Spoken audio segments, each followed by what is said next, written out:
Hello నమస్తే, నేను journalist Srinivas. ఈరోజు న్యూస్ అనాలిసిస్లో దిశ పేపర్ చూద్దాం. టన్నెల్లో చిక్కుకున్న 8 మంది చనిపోయినట్టేనట. సిల్ట్లో కూరుకుపోయిన మృతదేహాలు జీపీఆర్ పరికరంతో గుర్తింపట. నేడు రాత్రిలోగా 4 డెడ్ బాడీలు బయటకు, మిగతా 4ంటిని వెలికి తీసేందుకు మరింత సమయం మంత్రి జూపల్లి కృష్ణారావు నిన్న ప్రకటించిండు. టన్నెల్లో ఎస్ఎల్బీసీ టన్నెల్లో ప్రమాదవశాత్తు చిక్కుకున్న 8 మంది చనిపోయినట్టే అని ధృవీకరించారు గవర్నమెంటు. సిల్ట్లో కూరుకుపోయారట. నాలుగు మృతదేహాలు ఇవాళ బయటకు వస్తాయట. ఇంకో 4 చాలా టైం పట్టిద్దట. ఇది ఒక వార్త ఇచ్చారు. పాపం వాళ్ళు ఎక్కడో జార్ఖండ్ నుంచి, ఉత్తరప్రదేశ్ నుంచి వచ్చారు బతుకు తెరువు కోసం.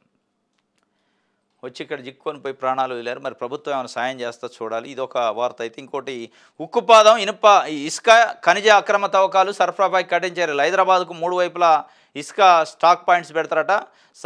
సరైన ధరలకే ప్రభుత్వం సరఫరా చేస్తుంది.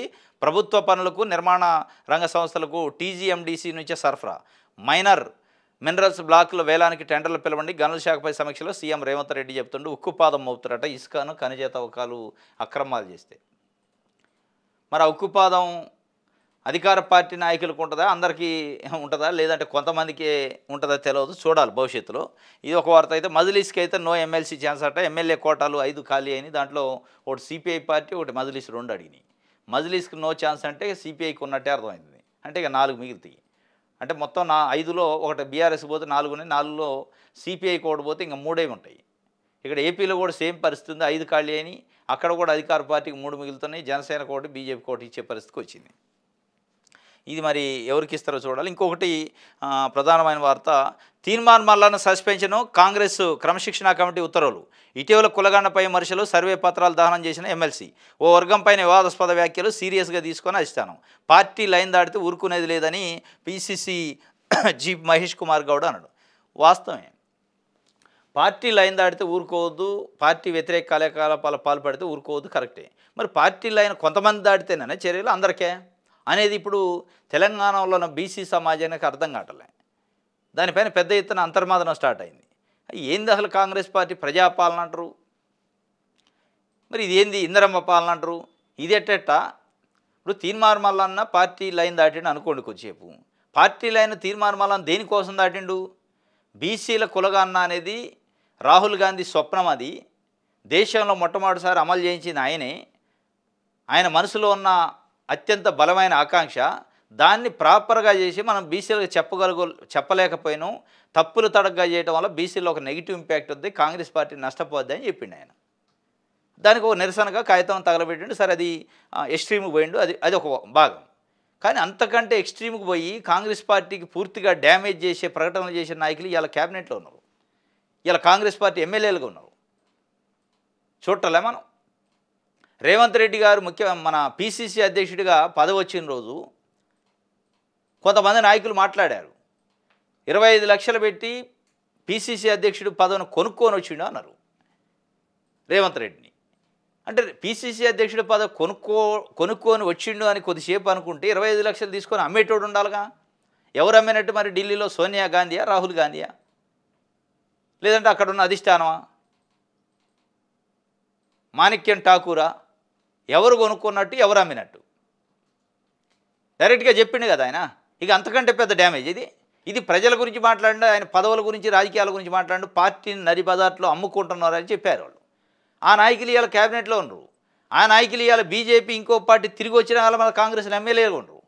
మరి వాళ్ళకి లేని లైను ఈయనకి ఎక్కడి నుంచి వచ్చింది అనేది ఇలా బీసీ సమాజం ప్రశ్నిస్తుంది. చెప్పాలి కాంగ్రెస్ పార్టీ. ఆ ప్రశ్న గ్యారంటీగా బీసీ సమాజం నుంచి వస్తుంది. అప్పుడు ఏం చెప్పింది కాంగ్రెస్ పార్టీ? లైన్ దాటాడు. ఎవరి కోసం దాటిండు లైను? 56% ఉన్న బీసీల కోసం దాటిండు అంటాడు. మరి వాళ్ళు దేనికోసం లైన్ దాటారు? వాళ్ళకి పిసిసి అధ్యక్షుడు రాలేదని సోనియా గాంధీయో, రాహుల్ గాంధీయో, లేకపోతే కాంగ్రెస్ పార్టీలో ఉన్న ముఖ్యమైన నాయకులు 25 లక్షల రూపాయలు తీసుకొని అమ్ముకున్నారు పదవి అని చెప్పిండు. మరి పార్టీ నిజంగానే అమ్ముకుందా? అందుకే చర్యలు తీసుకోలేదా? ఏది నష్టం, ఏది పార్టీకి డ్యామేజ్, ఏది లైన్ దాటినట్టు? ఇప్పుడు వాళ్ళు ఆ రకమైన కామెంట్లు చేసిన వ్యక్తులు ఇలా క్యాబినెట్లో ఉన్నారు అంటే మరి ఆ రోజు 25 లక్షలు తీసుకునే పదవి ఇచ్చారా, కొనుక్కుండే ఆయన అనేది కూడా క్లారిటీ ఇవ్వాలి కదా. ఇది అంటే కాంగ్రెస్ పార్టీలో ప్రజాస్వామ్యం ఎక్కువ ఉంటుంది, ప్రశ్నించే హక్కు ఉంటుంది కాబట్టి మా వాళ్ళు ఇట్లా మాట్లాడతారని కాంగ్రెస్ వాళ్ళు చెప్తుంటారు ముద్దుగా. మరి అది కొంతమందికేనా? ఒక సామాజిక వర్గం ఏది మాట్లాడి చెల్లిద్ది, ఇంకో సామాజిక వర్గం ఏదన్నా చిన్న పొల్లు ప్రజల గురించి మాట్లాడితే అది పార్టీ వ్యతిరేక కార్యకలాపాలు అన్నట్టు లైన్ దాటినట్టు ఎట్టయిద్ది అనేది ఇలా బీసీలో ఉన్న కులాలు అడుగుతున్న బీసీ సమాజం అడుగుతుంది. ఇది గ్యారంటీగా కాంగ్రెస్ పార్టీ వాళ్ళ పతనానికి ఒక పునాది వేసుకున్నట్టే అర్థం. ఇది ఇంపాక్ట్ గ్యారంటీగా ఉంటుంది, సెంటిమెంట్ ఉంటుంది. అంటే ఒక ఒక ఒక సామాజిక వర్గం నాయకులు ఎట్టబడితే అట్ట అడ్డగోలుగా పీసీసీ అధ్యక్షుడిని, ఏఐసీసీ లెవెల్లో ఉన్న నాయకుల్ని పట్టుకొని తిట్టినా కానీ ఒక చర్య ఉండదు, చిన్న సోకాజ్ నోటీస్ ఉండదు. కానీ బీసీల గురించి మా గురించి మాట్లాడినందుకు ఆయన గొంతు కోశారని అనుకోరా ప్రజలు? సరే, ఆయన క్రెడిబిలిటీ ఏంది, ఆయన ఏంది, ఆయన ఎన్ని పార్టీలు మారిండు, ఏమేమి మాట్లాడిండు, ఆయన ఎజెండా ఏంది పక్కన పెడితే మిగతా విషయాలు తొలిపోవట్లే.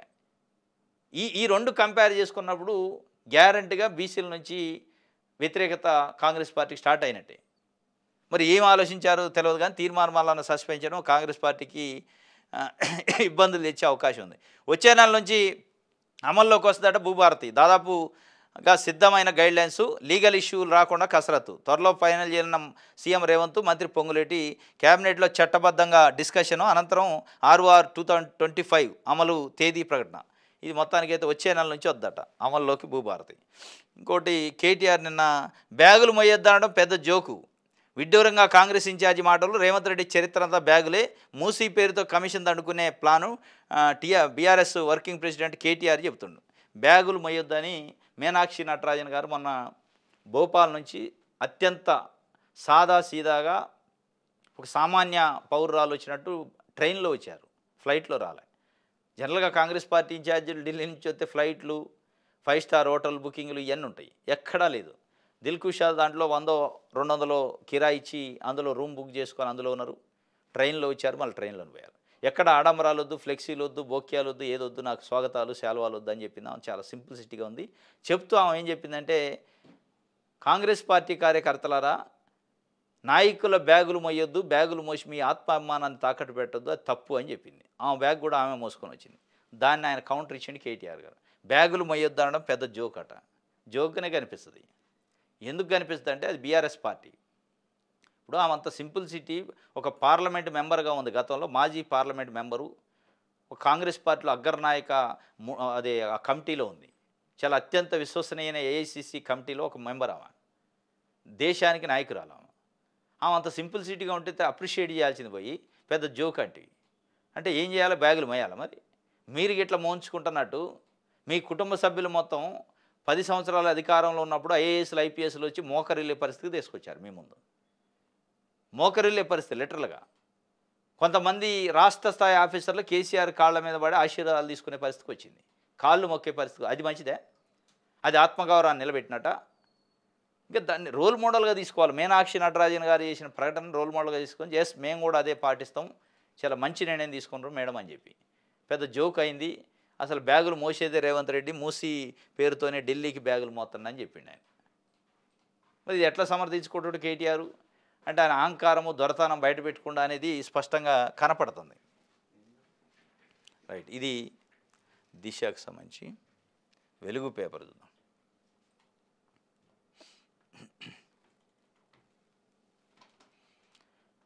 నేను ఎవరిని బెదిరించలేదు, సీఎం రేవంత్ తప్పుడు ఆరోపణలు కేంద్ర మంత్రి కిషన్ రెడ్డి చెబుతున్నాడు. బ్లాక్మెయిల్ చేస్తే ప్రజల్లో వ్యతిరేకత పోతుందా? పెద్ద గొంతేసుకొని మాట్లాడితే సమస్యలు పరిష్కారం కావని కేసీఆర్ దిగితే నాకెందుకు బాధ ఉంటుంది? రాష్ట్ర అభివృద్ధిని అడ్డుకునే అజ్ఞానం కాదు, దక్షిణాదిలో సీట్లు తగ్గిస్తామని ఎక్కడ చెప్పలేదని వ్యాఖ్య కిషన్ రెడ్డికును ముఖ్యమంత్రి రేవంత్ రెడ్డికి ఫుల్ వారు నడుతుంది ఒక 4-5 రోజుల నుంచి. ఆయన మోడీని కలిసి ఎప్పుడైతే బయటకు వచ్చిండో ఆ రోజు నుంచి మరి ఏం జరిగిందో లోపల మోడీ దగ్గర తెలియదు. కానీ అసలు కిషన్ రెడ్డి బ్లాక్మెయిలరు, కేసీఆర్ దిగిపోతే ఆయన బాధపడుతుంటే ఇట్లానే రకరకాల వ్యాఖ్యలు చేసిండు. దానికి నేను ఎవరిని బెదిరించను, ఇంకోటి కేసీఆర్ దిగిపోతే నాకేంది బాధ అని కూడా ఆయన చెప్తుండు. 1,00,000 మంది మహిళలతో సభ ఉంటుందట. మార్చి 8 రోజు మహిళా దినోత్సవం ఉంది. దాని రోజు కాంగ్రెస్ పార్టీ 1,00,000 మంది మహిళలతోని సభ పెడుతుందట. ఎందుకు అంటే ఉచిత బస్సు ప్రయాణం పెట్టినాం మేము, దానివల్ల 1,00,000 మంది మహిళలతో పరేడ్ గ్రౌండ్లో సికింద్రాబాద్లో సభ పెడతారట. మహిళా దినోత్సవం నాడు పరేడ్ గ్రౌండ్లో నిర్వహించేందుకు సర్కార్ ఏర్పాట్లు. అదే రోజు పలు కొత్త పథకాలకు శ్రీకారం. జిల్లాకు పెట్రోల్ బంకు, సోలార్ ప్లాంట్ నిర్మాణం, ఆర్టీసీకి అద్దెకిచ్చే 50 బస్సులు ప్రారంభం, 14,000 అంగన్వాడీ పోస్టులకు కూడా నోటిఫికేషన్ అట మహిళా దినోత్సవం రోజు.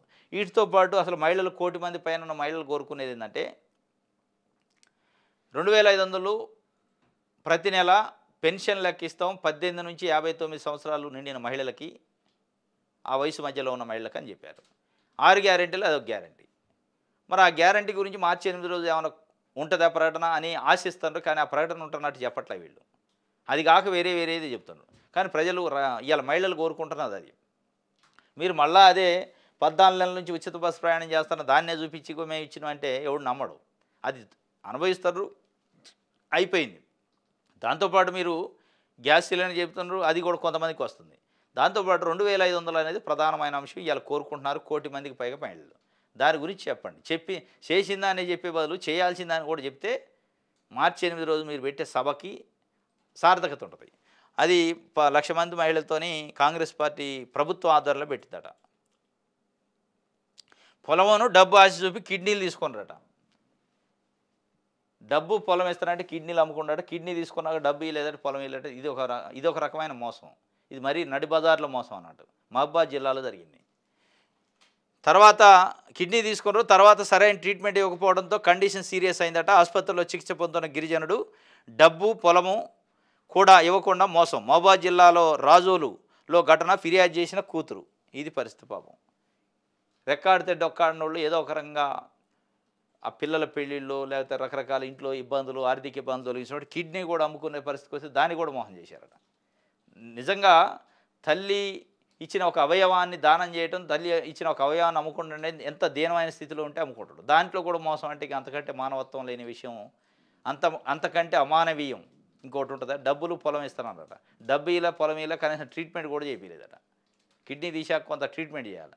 చేయకపోతే మొత్తానికి సాగు బతుకులో ఉండట. కూతురు ఫిర్యాదు చేసిందట మహబూబాబాద్ జిల్లా రాజోల్లో. ఆ 8 మందికి లేరు, వీళ్ళే పాపం.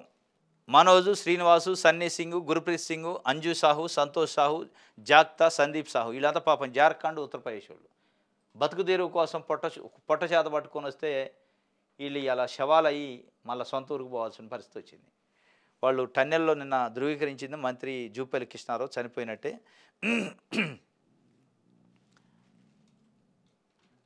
రైట్, ఇది వెలుగుకు సంబంధించి. ఆంధ్రజ్యోతి చూద్దాం. సీఎంఓ వర్సెస్ పీసీసీఎఫ్ అట. సీఎంఓ అంటే చీఫ్ మినిస్టర్ ఆఫీసు, ముఖ్యమంత్రి కార్యాలయానికి మరియు చీఫ్ కన్జర్వేటర్ ఆఫ్ ఫారెస్ట్ డిపార్ట్మెంట్కి సంబంధించి. Chief commissioner of conservative forest అని ఉంటుంది. వాళ్ళిద్దరికి మధ్యలో కోల్డ్ వార్ నడుస్తుందట. ఏంటి ఇదంటే ఐఎఫ్ఎస్ అధికారులు విదేశీ పర్యటనకు పోయారట. అది సీఎంఓ వాళ్ళు డైరెక్ట్గా పంపారు. సీఎంఓలో చంద్రశేఖర్ రెడ్డి అనే ఒక ఆఫీసర్ ఉంటాడు. ఆయన అంటే సీఎంఓలో ఉండే ఒక 5-6 మంది ఐఏఎస్లలో కొన్ని శాఖల వాళ్ళు సీఎం తరఫున చూస్తూ ఉంటారు. ఆయన ఫారెస్ట్ చూస్తారు. ఈ చంద్రశేఖర్ రెడ్డి ఆయన చూసే శాఖలలో ఫారెస్ట్ కూడా ఉంటుంది. ఆయన ఆదేశాల మేరకు, ఆయన ప్లాన్ మేరకు కెన్యా లాంటి, టాంజానియాకి పోయి అధికారులు పర్యటించడానికి ఈకో టూరిజం, ఈకో పార్కింగ్ పైన ఒక అధ్యయనం చేయడానికి అధికారులు ఒక 5-6 మందిని పంపిండట. అందులో ఈ ఫారెస్ట్ డిపార్ట్మెంట్కి సంబంధించి ఐఎఫ్ఎస్ అధికారులు ఉన్నారు. దానికి సంబంధించి ముఖ్యమంత్రి కార్యాలయం నుంచి ఉత్తర్వులు వచ్చినాయి. వచ్చారు వాళ్ళు. వచ్చిన తర్వాత ఈ చీఫ్ కన్జర్వేటివ్ ఆఫీసర్ ఏం చేసిండంటే వాళ్ళకి మెమోలు ఇచ్చిండట, సోకాజ్ నోటీసులు. ఎట్లా పోతారు నా పర్మిషన్ లేకుండా. ఇప్పుడు ముఖ్యమంత్రి కార్యాలయం చెప్పాక ఇంక నీ పర్మిషన్ ఏముంటుందని వాళ్ళు అనుకున్నారు. మొత్తానికైతే ఆ సీఎంఓకి తెలియకుండా పోయే పరిస్థితి లేదు. సీఎంఓ పంపింది కాబట్టి తనకు చెప్పకుండా ఎలా వెళ్తారంటే అధికారులకు పీసీసీఎఫ్ డోబ్రియల్ మెమోలు ఇచ్చిండట. మార్చి 10లోగా ఎవరిని ఇవ్వాలనే ఆదేశం. ఆయన చర్యతో అధికారుల వర్గాల్లో కలకలం లేచింది. టూర్కు అనుమతిస్తూ సీఎస్ ఉత్తర్వులు ఇచ్చింది. ఇప్పుడు సీఎస్ చీఫ్ సెక్రటరీ అనేది ఇక రాష్ట్రంలో అధికార గణంలో ఆయనే. ఆ సీఎస్ పోస్టే పెద్దది, శాంతికుమారి గారు. ఇక ఆమె ఉత్తర్వులు ఇచ్చాక ఇక చీఫ్ కన్జర్వేటర్ ఇవ్వాల్సిన అవసరం లేదనేది వీళ్ళు అనుకున్నారు. మరి ఇప్పుడైతే సోకాజ్ ఇచ్చారా, మార్చి 10లోగా ఎవరిని ఇవ్వాలన్నట. మరి ఉల్టా మళ్ళీ ఆయనకే సోకాజు సీఎస్ నుంచి వస్తుందా చూడాల్సిన అవసరం ఉంది. ఇప్పుడు ఆయనకు సోకాజు వచ్చిన ఆచారం లేదు. ఎందుకంటే వెనక ముందు చూసుకోకుండా సీఎంఓలో ఉన్న చంద్రశేఖర్ రెడ్డి అనే అధికారి ముఖ్యమంత్రికి అత్యంత సన్నిహితుడు. ఆయన ముఖ్యమంత్రి గారికి తెలకుండా, సీఎస్కి తెలకుండా పోయే అవకాశం లేదు. సీఎస్ ఉత్తర్వులు ఇచ్చారంటే ఆ ప్రాధాన్యత ఏం తెలుసుకొని ఇవ్వాలి తప్ప అడ్డగోలుగా నువ్వు నోటీసులు ఇచ్చి ప్రెస్టేజ్ పోయి ఇప్పుడు నువ్వు నోటీసులు తీసుకునే స్టేజ్కి వద్దు. ఇది ఆయన గ్యాబ్రియలా డోబ్రియల్ అట. రైట్,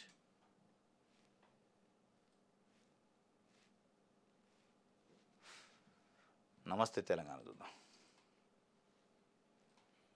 సొరంగంలో మరణ మృదంగం సర్కారు తప్పే కుప్పకూల్చింది. ఎస్ఎల్బీసీ ప్రమాదంలో అడుగడుగున ప్రభుత్వం నిర్లక్ష్యం ఉందని చెప్పి సొరంగంలో మరణ మృదంగం 8 మంది మరణించినట్టు నిన్న ధృవీకరించారు కాబట్టి దానికి సంబంధించి ఒక వార్త ఇచ్చింది. అది ఒక వార్త. అయితే ఇంకోటి ప్రధానమైన వార్త, దండం పెడతా సాగుకు నీళ్ళు ఇవ్వండి, ఎండిపోతున్న పంటలను కాపాడండి. రైతు వేతలను చూసి మాజీ మంత్రి జగదీష్ రెడ్డి కంటతడి. ఇప్పుడు నీళ్లు వదిలిన సగం పంట అయినా చేతికి వస్తుంది. కాళేశ్వరం అప్పగించండి, 3 రోజుల్లో నీళ్ళు ఇచ్చి చూపిస్తాం. సర్కారుకు సూర్యాపేట ఎమ్మెల్యే జగదీష్ రెడ్డి సవాల్ ఇచ్చిరిండు.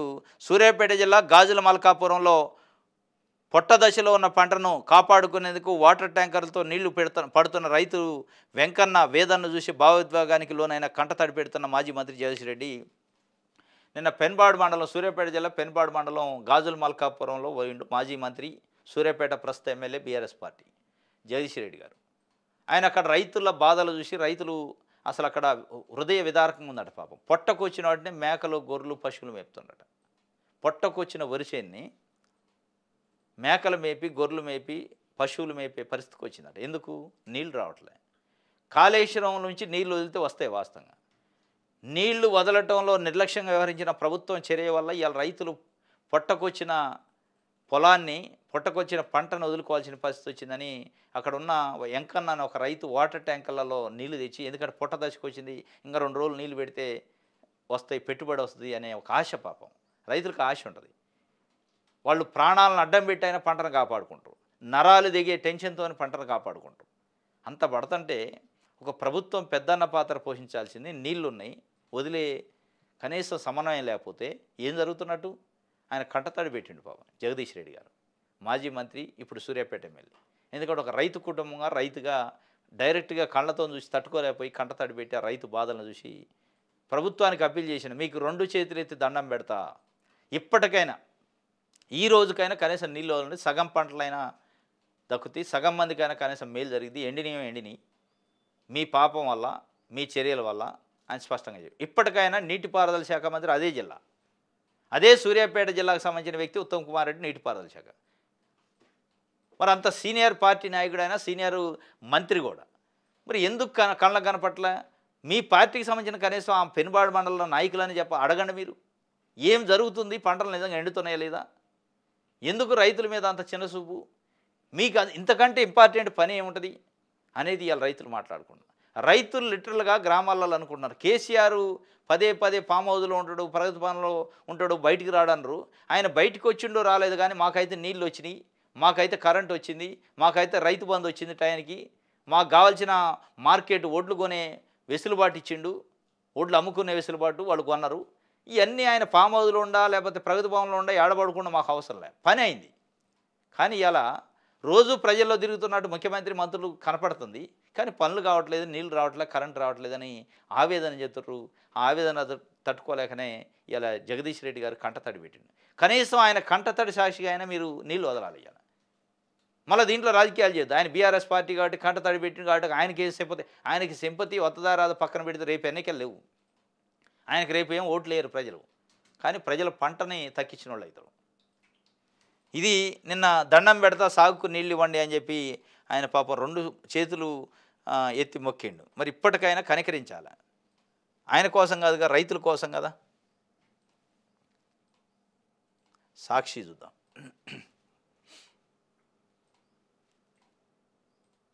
ప్రాణాలతో బెట్టింగ్ అట, ఆన్లైన్ బెట్టింగ్, గేమింగ్ భూతానికి బతుకులు బలి, మొదట్లో లాభం చూసి ఊబిలోకి లాగుతున్న జూదం, ఈజీ మనీ ఆశతో చిక్కుకుపోతున్న యువత, రిటైర్ అయిన వారు, పెద్దవారు కూడా అదే బాటలో పోతున్నారు. నష్టం పూడ్చుకోవచ్చని, అప్పులు తీర్చమని భావిస్తూ మరింతగా కూరుకుపోతున్న తీరు ఆన్లైన్ రమ్మి చంపే వరకు వదలలేదు. కరీంనగర్ జిల్లా శంకరపట్నం మండలం గద్దపాక్ గ్రామానికి చెందిన భూష శంకరయ్య, స్వరూప దంపతుల కుమారుడు కార్తీకు ఆన్లైన్ రమ్మికి అలవాటు పడ్డు. ఇక ఈయనే కార్తీకు సంపాదన అంతా పోగొట్టుకొని అప్పుల పాలయ్యాడు. రైలు పట్టాలపై పడుకొని ఆత్మహత్యకు ప్రయత్నించాడు. తల్లిదండ్రులు అప్పుడు కార్తీక్ని కాపాడుకోగలిగారు. 2 ఎకరాల భూమి అమ్మి మరీ అప్పులు తీర్చారు. అయినా కార్తీక్ని ఆన్లైన్ రమ్మి భూతం వదలలేదు. కార్తీక్ మళ్ళీ అప్పులు చేసి ఆవేదనతో గత నెలలో గడ్డి మందు తాగి ఆత్మహత్య చేసుకున్నాడు. ఈ రోజు జరుగుతున్నాయి ఎక్కడో దగ్గర రాష్ట్రంలో, ఏదో ఒక జిల్లాలో, ఏదో గ్రామంలో ఈ ఆన్లైన్ రమ్మి, ఆన్లైన్ గేములు, ఈ రకరకాల దాంతో అంటే తెలిసి ఈ వార్తలు, వీడియోలు చూసి కూడా దాంట్లో దిగుతుండ్రు. అదొక జూదం అనమాట, అదొక మత్తు. ఆ మత్తులోకి దిగుతారు. ఏదో సాధిస్తాం, ఏదో డబ్బులు వస్తాయనే ఒక ఆశతోని దిగి మొత్తానికి ప్రాణాల మీద తెచ్చుకొని ప్రాణాలు పోయే పరిస్థితికి వచ్చింది.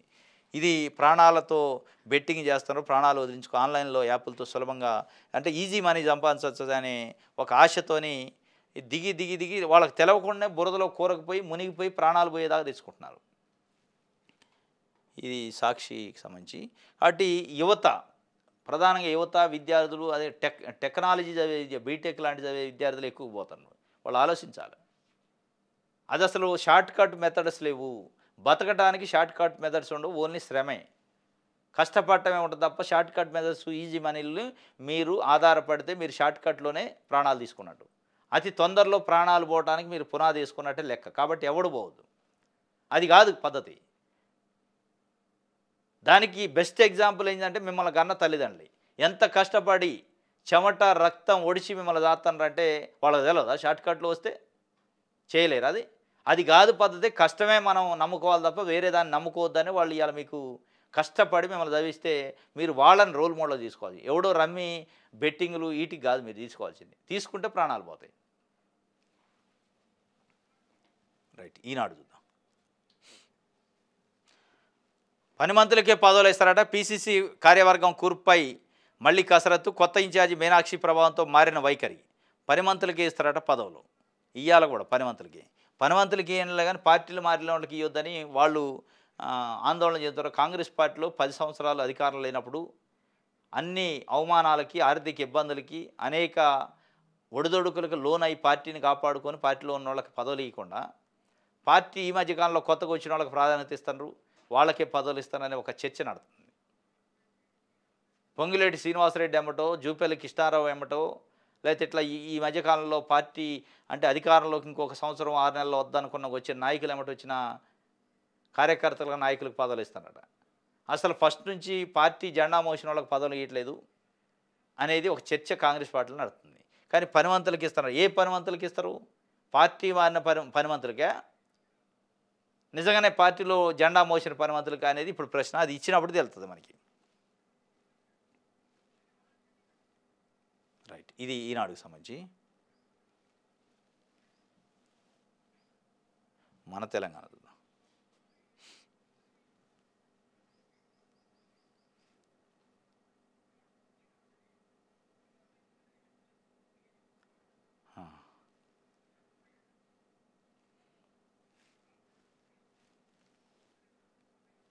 త్వరలో విస్తరణ, నాకు మంత్రి పదవి ఖాయం.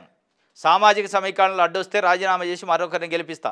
ఇబ్రహీంపట్నం ఎమ్మెల్యే మల్లెడ్డి రంగారెడ్డి నిన్న సంచలనమైన వ్యాఖ్యలు చేసిండు. త్వరలో మంత్రివర్గ విస్తరణ ఉంటుంది, దాంట్లో నాకు మంత్రి పదవి ఇస్తారు. ఒకవేళ సామాజిక సమీకరణలు అనే పేరుతో అడ్డం పెట్టి నాకు మంత్రి పదవి ఇవ్వకపోతే ఎమ్మెల్యే పదవికి రాజీనామా చేసి నేను వేరే ఒక వ్యక్తిని గెలిపిస్తా అని చెప్తుండు. మరి ఎందుకు ఆయనకు అంత ఆవేశం వచ్చింది, ఇస్తారా ఇయ్యరా అనేది ఏమైనా డౌట్ ఉందో తెలియదు. రంగారెడ్డి జిల్లా త్వరలోనే మంత్రివర్గ విస్తరణ ఉండబోతుందని ఇబ్రహీంపట్నం ఎమ్మెల్యే మల్లెడ్డి రంగారెడ్డి పేర్కొన్నారు. శనివారం ఆయన మీడియాతో మాట్లాడుతూ హైదరాబాదు, రంగారెడ్డి జిల్లాలో కాంగ్రెస్ పార్టీ నుంచి గెలిచింది తాను ఒక్కడనేనని ఆయన తెలిపారు. అత్యధిక జనాభా ఉన్న ఈ జిల్లాలకు మంత్రి పదవి దక్కాలని అభిప్రాయపడ్డారు. ఈ నేపథ్యంలోనే రాష్ట్ర అధిష్టానంతో పాటు ఏఐసీసీ పెద్దలు కూడా మంత్రివర్గ విస్తరణ విషయంలో ప్రాధాన్యత ఇస్తారని ఆయన ఆశాభావం వ్యక్తం చేశారు. ఒకవేళ సామాజిక సమీకరణల వల్ల అది సాధ్యం కాకపోతే వేరే వాళ్ళని తానే స్వయంగా దగ్గరుండి గెలిపించమన్న దగ్గరుండి గెలిపిస్తానని ఇదే విషయాన్ని అధిష్టానానికి విన్నవించానని ఆయన తెలిపారు. ఏది ఏమైనా రాబోయే మంత్రివర్గ విస్తరణలో తనకు మంత్రి పదవి ఖాయమని మల్లెడ్డి రంగారెడ్డి ధీమా వ్యక్తం చేశారు. రంగారెడ్డి కార్యకర్తలకు అన్యాయం చేయొద్దని అన్నారు. మొత్తానికి ఆయన త్వరలోనే మంత్రివర్గ విస్తరణ వస్తే నాకు ఎట్టి పరిస్థితుల్లో రావాల్సిందే, వస్తుంది, రాకపోతే మటుకి నేనేందో చూపిస్తా అంటాడు. మరి ఇది కాంగ్రెస్ పార్టీ గీత దాటినట్టు కాదా? ఇప్పుడు తీన్మార్ మల్లన్న గీత దాటిండా అన్నారు. బీసీల కోసం మాట్లాడితే గీత దాటినాడు. మరి ఆయన పదవి కోసం మాట్లాడినా ఇవ్వకపోతే నేను రిజైన్ చేస్తానని డైరెక్ట్గా ప్రకటన చేసిండు. ఇప్పుడు కాంగ్రెస్ పార్టీ బీఫామ్ ఇచ్చి గెలిపిస్తే నేను రిజైన్ చేస్తా అని నీకు ప్రమేయం లేకుండా ఒక బీఫామ్ వచ్చిన తర్వాత నీ ప్రమేయం అంటే పార్టీ ప్రమేయం లేకుండా నేనే రాజీనామా చేస్తా అని వన్ వేగా ప్రకటించినాక నాకు మంత్రి పదవి ఇవ్వకపోతే మీ సంగతి చూస్తా అని బెదిరించినట్టు కదా, అది గీత దాటినట్టు కదా. మరి గీత దాటడం ఒక్కొక్క మనిషికి ఒక్కొక్క రకంగా ఉంటుందా? అంటే బీసీ అయితే ఒక రకంగా, ఓసీ అయితే ఒక రకంగా గీత దాటే దాంట్లో ఉంటుందా? రూల్స్ అట్లా పెట్టుకోరా కాంగ్రెస్ పార్టీ అనేది కూడా ఇలా కాంగ్రెస్లోని చర్చ నడుతుంది. మరి ఏం చేస్తారో చూడాలి. మల్రెడ్డి రంగారెడ్డి కూడా ఒక రకంగా వార్నింగ్ ఇచ్చిండు. రైట్, ఇది మన తెలంగాణ. రైట్, ఇది ఈరోజు న్యూస్ అనాలిసిస్. రేపు తాజా వార్తలతో తిరిగి కలుసుకుందాం. Thank you.